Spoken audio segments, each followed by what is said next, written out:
Por unanimidade, a primeira turma do Supremo Tribunal Federal decidiu manter a condenação do ex-presidente Jair Bolsonaro a 27 anos e 3 meses de prisão em regime fechado. A decisão foi tomada nesta sexta-feira por 4 votos a 0. Os ministros rejeitaram os recursos apresentados pela defesa e confirmaram a sentença no caso conhecido como trama golpista. Além de Jair Bolsonaro, outros 6 condenados também tiveram as condenações mantidas, as penas mantidas, entre eles os ex-ministros Walter Braga Neto, Augusto Heleno, Paulo Sérgio Nogueira, Anderson Torres, Alexandre Ramagem e o ex-comandante da Marinha Almir Garnier. O julgamento foi realizado no plenário virtual e a confirmação da sentença mantém as penas em regime fechado. E também os tamanhos, né? Mas a prisão ainda não foi decretada. Isso porque ela depende do relator do caso, o ministro Alexandre de Moraes, declarar o trânsito em julgado, que é quando não cabem mais recursos. Para entender melhor o assunto e esses próximos passos no processo, a gente conversa agora com a professora de Direito Constitucional, a Virgínia Machado. Virgínia, muito bom dia, é um prazer falar contigo de novo. A gente já até falou um pouquinho por cima na semana passada sobre esse assunto e essa semana a gente vai falar muito mais sobre, porque é isso, a prisão em regime fechado do ex-presidente Jair Bolsonaro e dos outros aliados dele dentro da trama golpista que foram condenados lá em setembro está cada vez mais próxima. E é isso que muita gente quer saber, quando que isso vai acontecer e se pode acontecer ainda nessa semana. Na semana passada, como eu disse, teve o plenário virtual para o julgamento dos primeiros recursos apresentados. E se tivesse tido mais divergência entre os ministros da primeira turma lá no julgamento, poderiam caber também outros recursos agora, né, professora? Bom dia de novo. Muito bom dia a todos que nos assistem. Sim, o recurso, né, que não é efetivamente um instrumento de modificação desse acórdão que foi interposto, foram os embargos de declaração. Os embargos de declaração, eles visam tão somente aclarar a decisão, tirar possíveis contradições, possíveis obscuridades, algum erro material que essa decisão contenha. Não tem como fulcro alterar o mérito dessa decisão, alterar o conteúdo decisório, a condenação no caso, certo? Então, isso aconteceu. Nós temos o STF, os ministros da primeira turma, eles têm até sexta-feira para modificar o voto até dia 14. E é possível, sim, né, legalmente, uma interposição de embargos infringentes? Sim, é possível, tá certo? Então, por quê? Houve um voto divergente. Só que o regimento interno do Supremo fala que para a interposição dos embargos infringentes, haveria necessidade de pelo menos 2 manifestações contrárias àquela vitoriosa, que não foi o caso. O único voto divergente foi do ministro Luiz Fux, que agora já inclusive se mudou, né, para outra turma.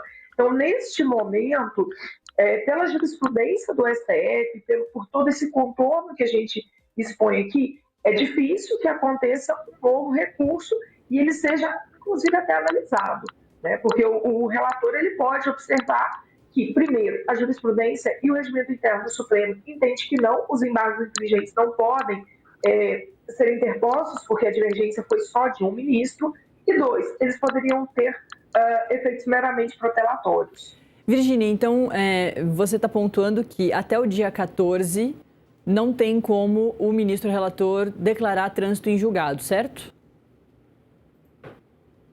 Sim, a gente tem um prazo para que os ministros, né, em que peça o julgamento virtual, eles façam possíveis modificações. Então, a partir do dia 14, a gente pode ter a declaração do trânsito. É importante a gente deixar claro para todos que nos assistem que o trânsito em julgado ele se dá quando uma decisão ela se torna definitiva, ou seja, impassível de modificação qualquer que seja.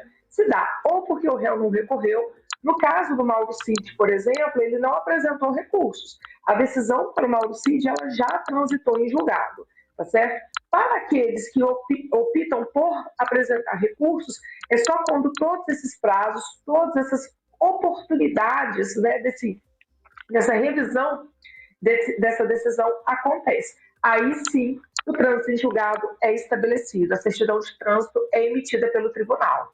Agora, a partir do dia 14, o ministro Alexandre de Moraes pode deixar ainda em aberto para receber esses outros recursos das defesas ou não?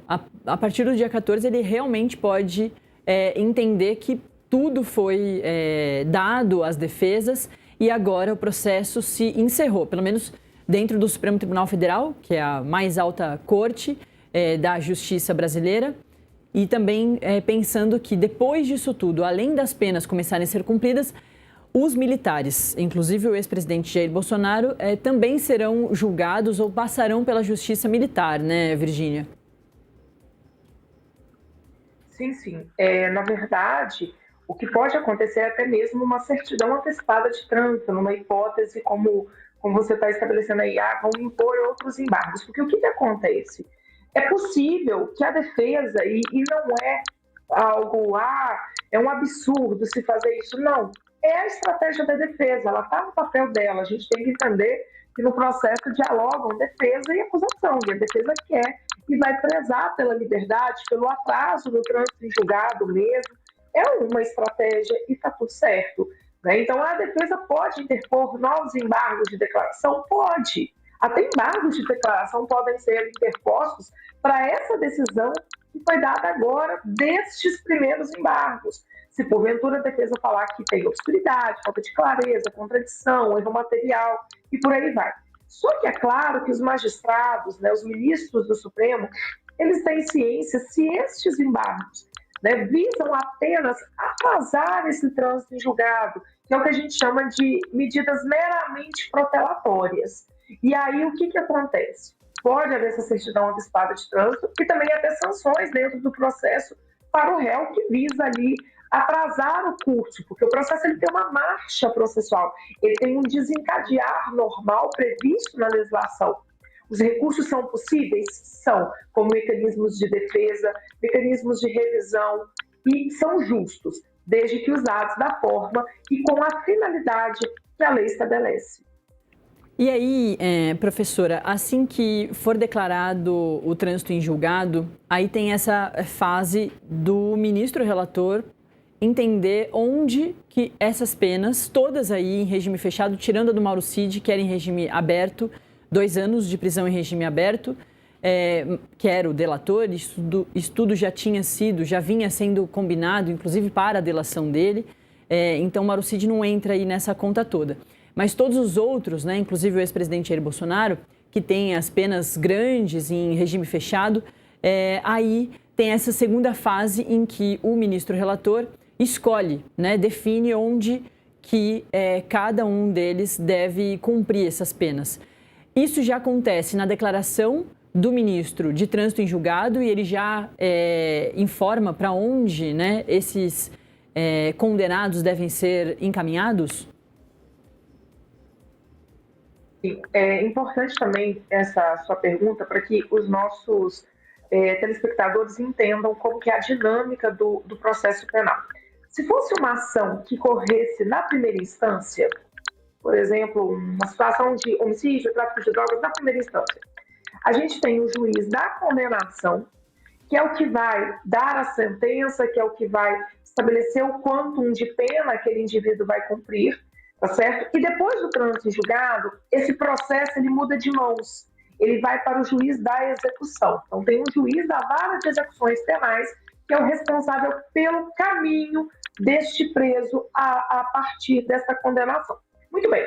Como é no Supremo, e o Supremo traz essa competência para si, de que ele mesmo condena, até porque não teria como destrinchar essas figuras de magistrados, né? E o Supremo vai executar.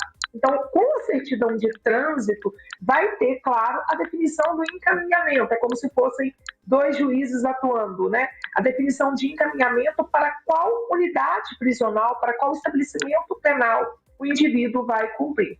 A lei de execuções penais, junto com o Código de Processo Penal, eles definem que o preso, uma vez condenado em regime fechado, superior a 8 anos, ele vai para estabelecimento penal.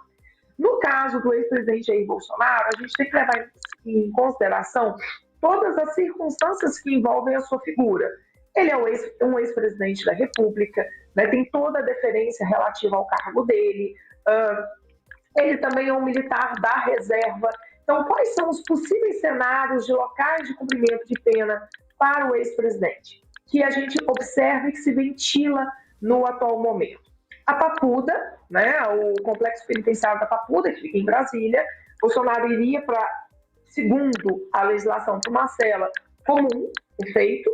A segunda hipótese seria dentro da Polícia Federal, lá em Brasília, como parecido com o que aconteceu com o ex-presidente Lula, né, justamente por conta de todas essas questões que inicialmente eu trouxe aqui para vocês. A terceira hipótese seria dentro, né, de um setor militar, dentro da unidade do Exército, lá em Brasília, por ele ser militar da reserva e ser encaminhado possivelmente para lá. E a quarta hipótese seria a manutenção da prisão domiciliar. Então, a gente tem essas 4 possibilidades. Em qual delas o ministro Alexandre de Moraes vai alocar o ex-presidente Jair Bolsonaro? Não sabemos.